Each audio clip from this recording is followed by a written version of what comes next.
Are you stuck in life or your career? You start a business that flopped, you got fired from your job, or you're struggling to find a job or the next chapter of your career? Well, your greatest hardships could have a gold lining. And in this episode, I'm going to show you how to find it and cut yourself free. Hey, I'm Jason Ward, entrepreneur and author of the book, Find Your Gold Thread. And I'm on a mission to help 1 million people find their true calling, and I really hope that you're one of them. The premise of my book's pretty simple. I believe everyone has a gold thread or a true calling for their lives that's very unique. And you have a gold thread. And if you look back through your life at the people that you've met, the events that have happened, opportunities that you've taken part in, all of those work along your gold thread to make you who you are, where you are, what you love to do, and really what makes you tick. But if there's this gold thread that sort of weaves this tapestry of success and prosperity and opportunities and all this awesome stuff, then there most certainly must be a black thread that threatens to ensnare it, tangle it up, hold it back, choke it out, and keep it hidden. And that's exactly what we're going to talk about today. There's a verse, John chapter 10:10, that says the thief comes to steal, kill, and destroy. You ever feel like you got a target on your back? Well, you do. Okay.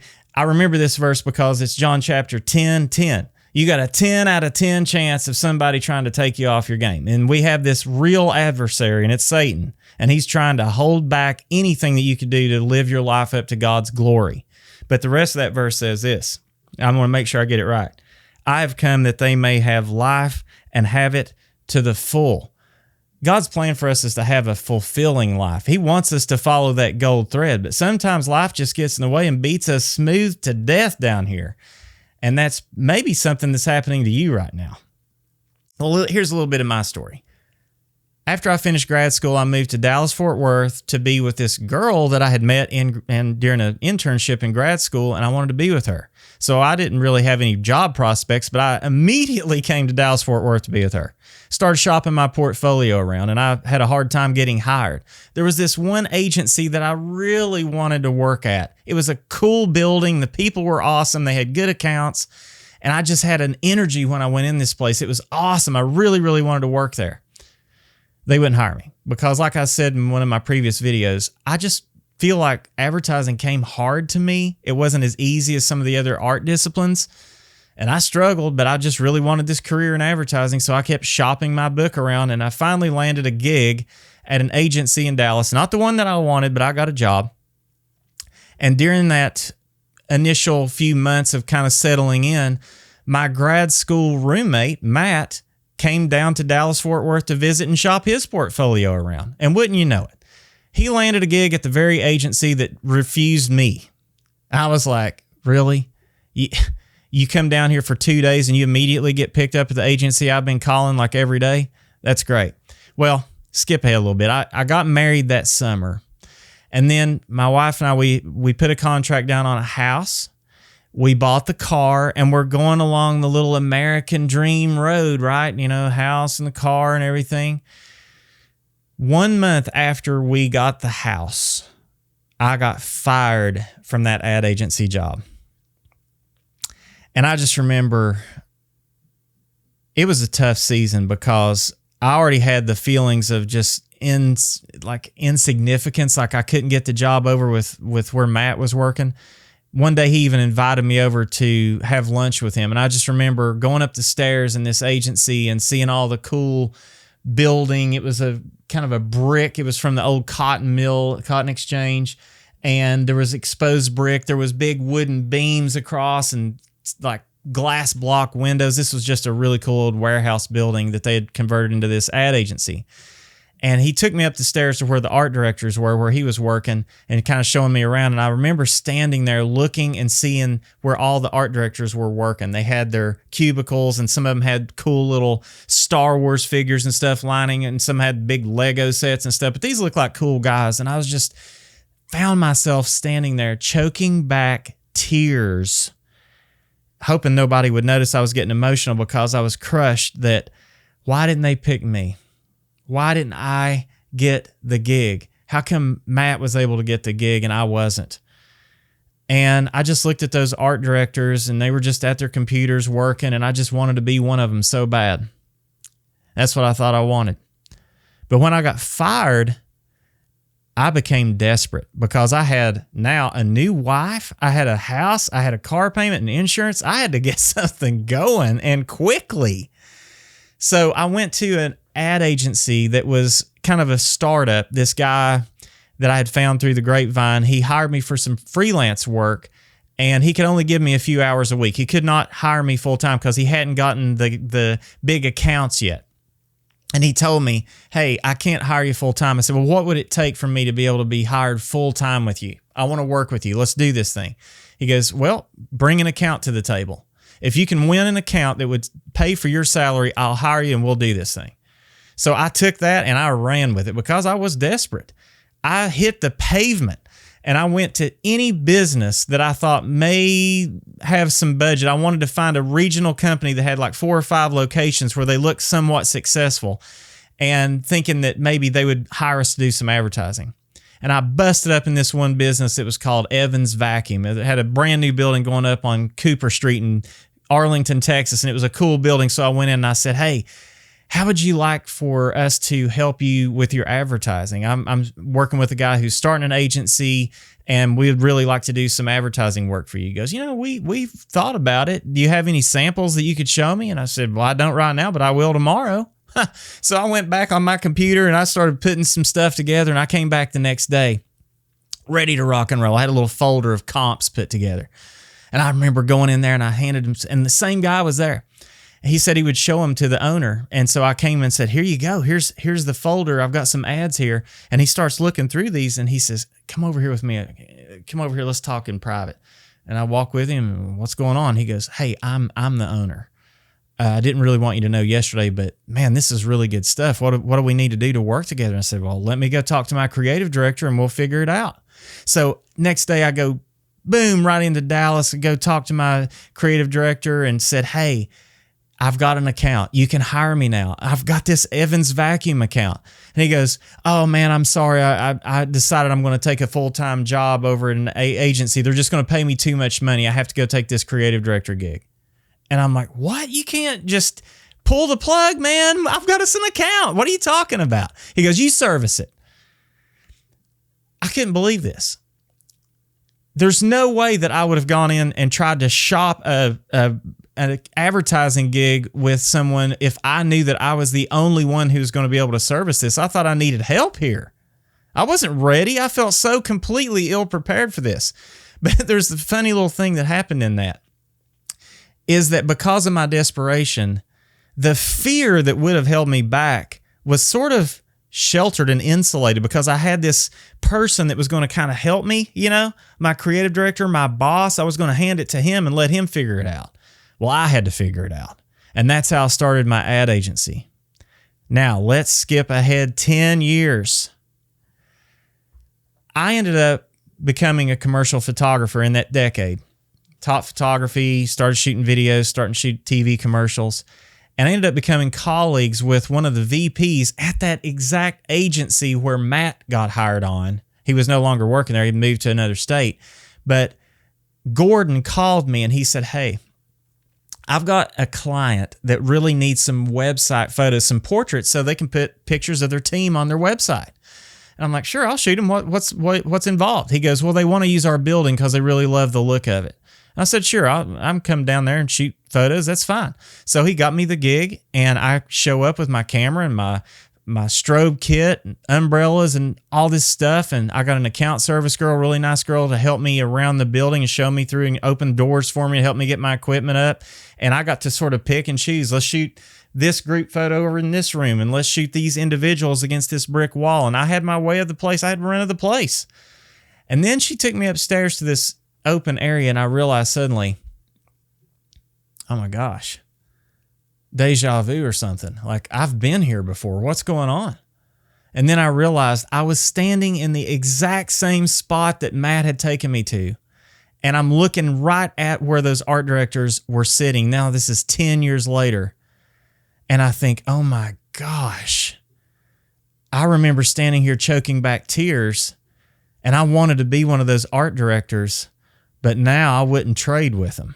And that's when God showed up to remind me, I had to bring you back to the place of this wound when you felt like the world was caving in on you and you didn't have any direction, because I had other plans, you see, for you. I had this photography thing planned for you. You would have never made it as an art director sitting in that cubicle. That's not you. That wasn't for you. I didn't have that for you. I had other plans. Now, if you're a college student, I got to speak to you because I have a heart for you. I used to teach college and I have a heart for you. Hang in there. It's messy trying to get started. You have to have experience to land the job, but you have to have a job to get the experience. You know, this little vicious cycle that you're on, that can be like feeling like the world's caving in on you and you're just stuck spinning your wheels. Well, hang in there though, because you can have a breakthrough. You see, black thread moments and hardships, they're not just random. God puts these along the way to help us get stronger and to galvanize us. Because wrapped up in these dark black thread moments, there can be a shimmer of gold, and that whole situation can turn to the purest of gold in time. Now let's unpack some black threads real quick. What are they? Well, black threads can be self-imposed. These can be addictive behaviors. They can be things like drugs, alcohol, pornography. They can be anger. They can be rage. All these different things that sort of take you off your A game, that just sort of smother out your gold thread. Think of these things that can be a complete time sap for you in your life. Doom scrolling on your phone. Binge watching television until wee hours of the night, and then you wake up the next morning, you're dragging because you didn't get enough sleep. How can you be a productive human being and follow your gold thread if you've got these heavy things that are just kind of holding you back? Or what if it's the only thing really holding you back might be fear? Now, in my story, I had a little insulation from that fear because I thought somebody was going to help me, and I was bold and I stepped out. But could I have done that if I didn't have that safety blanket? Maybe that's where you're at. You don't have the safety net. You don't have that safety blanket, so you don't feel like you can do that yet. You're kind of like Moses when God was saying, hey, I need you to lead my people out of this place. Please, Lord, I am not a talented speaker. I have never been good with words. He's like, I've got a speech impediment. I've got, I'm not experienced. Please choose somebody else. Is that where you're at right now? I've had people, I feel ill prepared for many of the gigs that I've taken on. When I was teaching photography, the way I got that gig is I was teaching advertising, and then suddenly they asked me to teach photography. And I said, oh, I'm really, really sorry. I'm flattered that you would want me to teach photography, but I'm only dabbling in it right now, and I'm not really ready to teach photography. Well, the chair of the art department, she just paused for a second. She goes, well, I'm sorry, but I already put 22 students in your class and you start Monday. I can't tell you what that did for my career. And you might need to do that exact same thing. Maybe it's ready, shoot, aim, go before you're ready. Step out of your comfort zone. Maybe that thing that needs to be cut away from you is just the fear of pursuing your gold thread and moving forward. But I got another Bible verse I want to share with you. I'm going to read it to make sure I don't get it wrong. 2 Timothy 1:7 says, for God gave us a spirit not of fear, but of power and love and self-control. Some other Bible verses call it self-discipline. Other Bible versions call it sound mind. And that's exactly what some of us need to do, is to step out of this fear that's holding us back. Maybe we feel like, oh, I'll try to start a new business when I'm a little bit more experienced, or when I have a little bit more money set aside, I'll start a business then, or I'll try that new hobby that I've been thinking about later when I feel ready. I don't like public speaking, so I need to get something else, get a little more experience in something else before I can actually do that. I'm not really qualified to do that. Is that what's holding you back? Because we might need to cut some of these little black threads that are holding you back with scissors. Some of them need cutters, like wire cutters. Somebody need bolt cutters to cut these heavy chains off of us that are holding us back. And I think that you've probably already overcome a lot at this point. Leave in the comments, if you will, a black thread, a challenge of life that you've already overcome and how you did that. Because I feel like leaving that in the comments is probably going to help encourage somebody else that's reading these comments that may be going through the same exact thing. And I'm curious as to what that is. So leave that in the comments. And as we look forward, let's think of how we can just change up the game. Just break out of that mold, break out of that black thread entanglement that you may find yourself in right now before you go on to the next chapter of your career. I have a good friend. Her name's Sarah. She was one of my photography students from Dallas Baptist University. And Sarah is a real talented photographer, designer, writer. She's just so talented. She even worked for me for a stint after she graduated, and I wish I could have kept her, but she was too talented for me. I couldn't keep her as a freelancer. She went on and did better things. But I've kept in touch with her, and she's an awesome photographer. And last summer, she was making her way up to Montana. She always goes up there in the summertime and just works from there and does hiking and photography, and she blogs about it, and she's just an incredible writer. Well, I had talked to her just a couple days before she was to head up there, and then 2 or 3 days later, I saw where she had a horrendous car accident in Amarillo in the wee hours of the night. Her sister had posted photos of her mangled, I believe it was a Subaru Forester that just was unrecognizable. And it shattered her leg in multiple places, and she had to have surgeries and a really long recovery for this thing. And that's just the way life is sometimes. It blindsides us out of nowhere for no fault of our own, and now we're having this whole other chapter and this whole other hardship to deal with. But yours can turn to pure gold just like Sarah's did, because she did the surgeries. She did the therapies. She did the hard work and was determined to recover. And God gave her the strength to do just that. But then he sugarcoated it. He gold-lined this thing. And her Instagram channel blew up. Her testimony has been seen by millions. She is so much stronger and more vibrant now after having gone through that. And you may be going through some of the same kinds of things. So what is it? What is that thing that's holding you back? Or is it one of those situations where you need to enlist a friend to help you out of this mess? You know, like you're hiking, you get in a briar patch, and now you're all like, every move gets more digging into your skin. You can't get yourself out of this. And sometimes you need a friend that says, hey, whoa, bro, come here. Hold up, don't move. And they're able to take that saw briar and carefully remove it from your back because you can't see it. Are you carrying around something like that where you maybe just need to confess to your friends, like, guys, I'm going down. I got this horrible habit. I got this horrible cloud of darkness. I've got this addiction that I'm dealing with. I've got this setback at work. I'm feeling insignificant. I'm feeling like I'm not qualified. What is it? What can you have your friends, because they will be honest with you. Then turn it over to God.